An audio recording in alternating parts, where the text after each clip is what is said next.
50 years ago,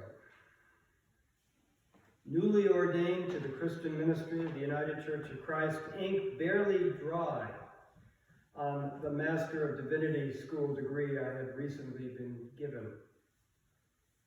I had everything to learn and very little to offer anyone. I was 25 years old and had more questions than answers. I needed time, and I needed elders to teach me. And time came, and when I needed to learn, someone came, someone older and wiser, and showed me about life. One day, I visited a very old woman, probably my age now. She was a church member.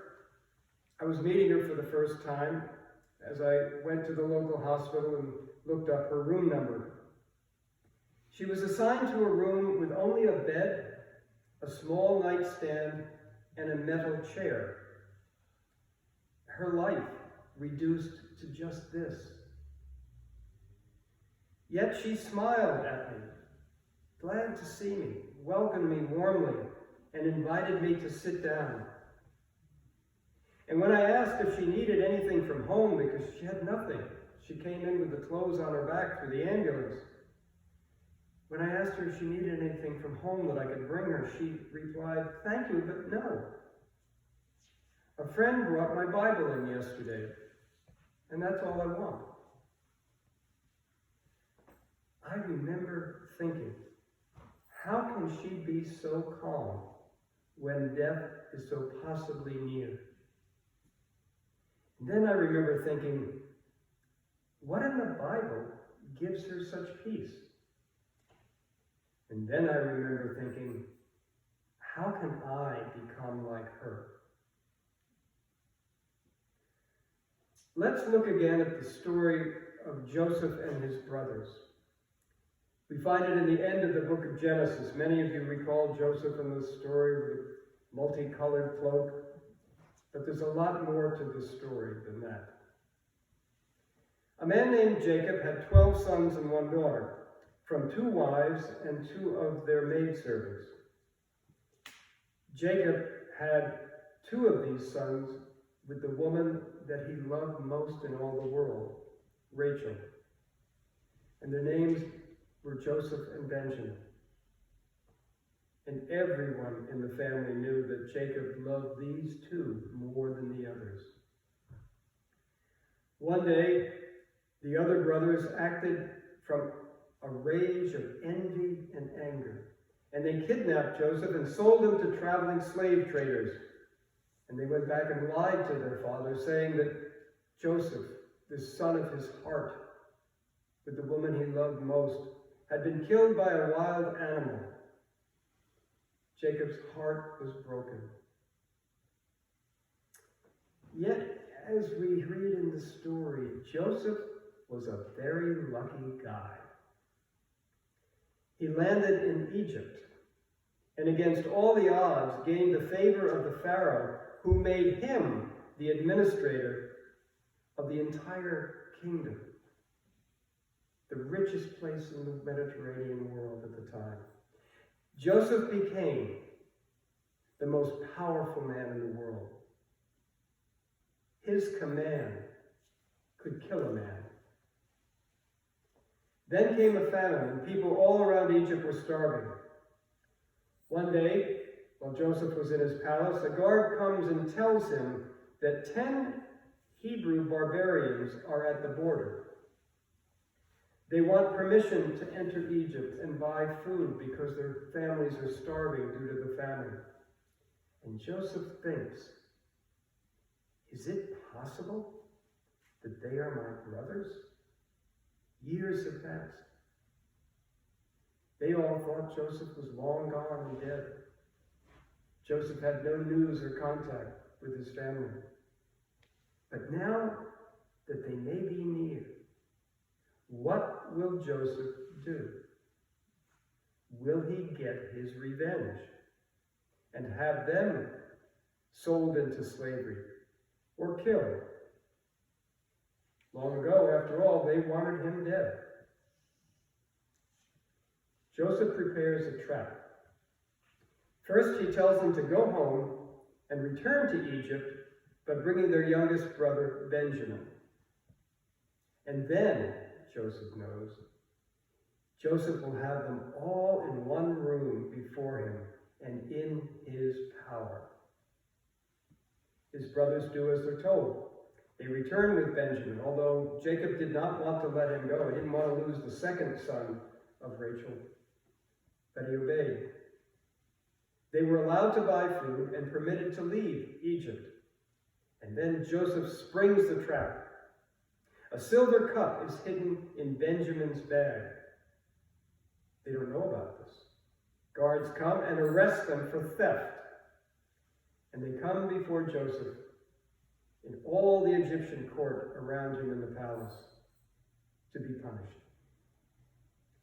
Confused, fearful, powerless, the brothers bow down before Joseph, palms and foreheads pressed to the cold marble floor.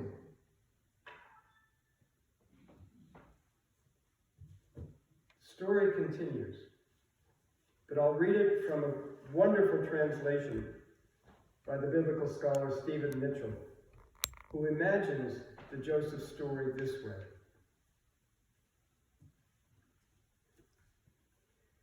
May we have your lordship's permission to stand, said Judah. Yes, yes, Joseph said with an elegant wave of his right hand. The interpreter waved his right hand as well. We come here as your slaves, my lord, Judah continued after they were all on their feet. Not only our brother who was found with the cup, but the rest of us as well.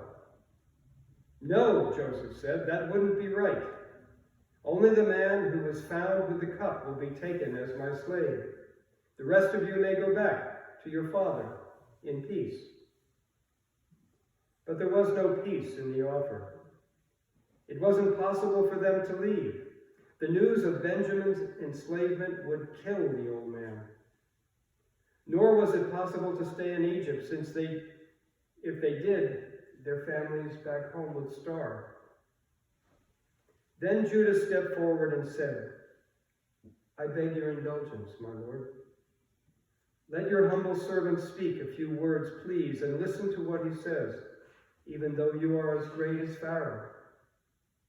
Speak, Joseph says, leaning forward. You ask us about our family, my lord. We told you that we have an aged father and a child of his old age, a young man whose full brother is dead, so that he alone is left of his mother's children. And you said to us, bring him to me. Unless he comes with you, you will not be admitted. When we told your words to our father, he said, my wife bore me 2 sons. One was taken from me, and now you want to take this one too? And if he met with some disaster, you would send my white head down to the grave in anguish. Judah paused for a few moments. Joseph was doing everything he could to hold back the tears that were rising in his throat and behind his eyes. And so, my lord, Judah continued, if I go back to our father and he sees that his son isn't with us, he will die of grief, and it will all be my fault. I told him that I would take care of his son. I promised I would bring him home. And so I beg you, my lord, please, let me stay here as your slave instead of this man, and let him leave with the rest of us. If my brother is not with me, how can I go back to my father? How can I bear to see the anguish that will consume him? Joseph could no longer control himself. Leave my presence, he shouted, everyone! And they all left. So no one else was there when Joseph made himself known to his brothers. But many of the Egyptians stood listening outside the door. In Hebrew he said, Ani Yosef, I am Joseph.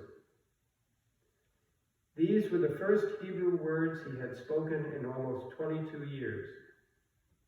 He hadn't heard his own name once in all of that time, and it stirred nameless emotions in him, sounds and smells, his mother's voice singing to him as she held him in her arms, the feel of his father's palms on his forehead as he blessed her.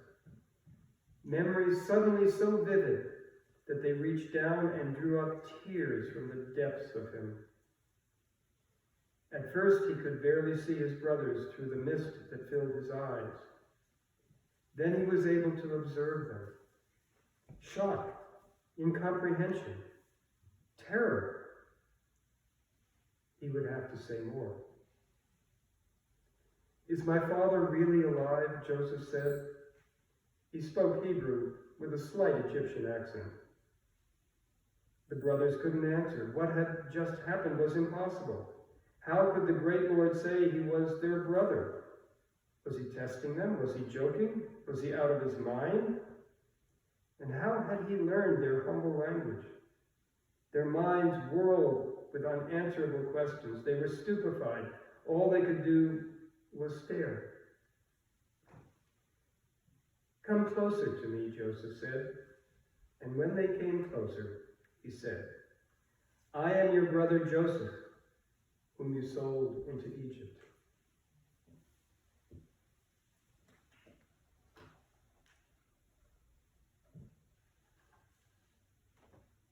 Yet more than 22 years had passed. Joseph is a different man, and so are his brothers.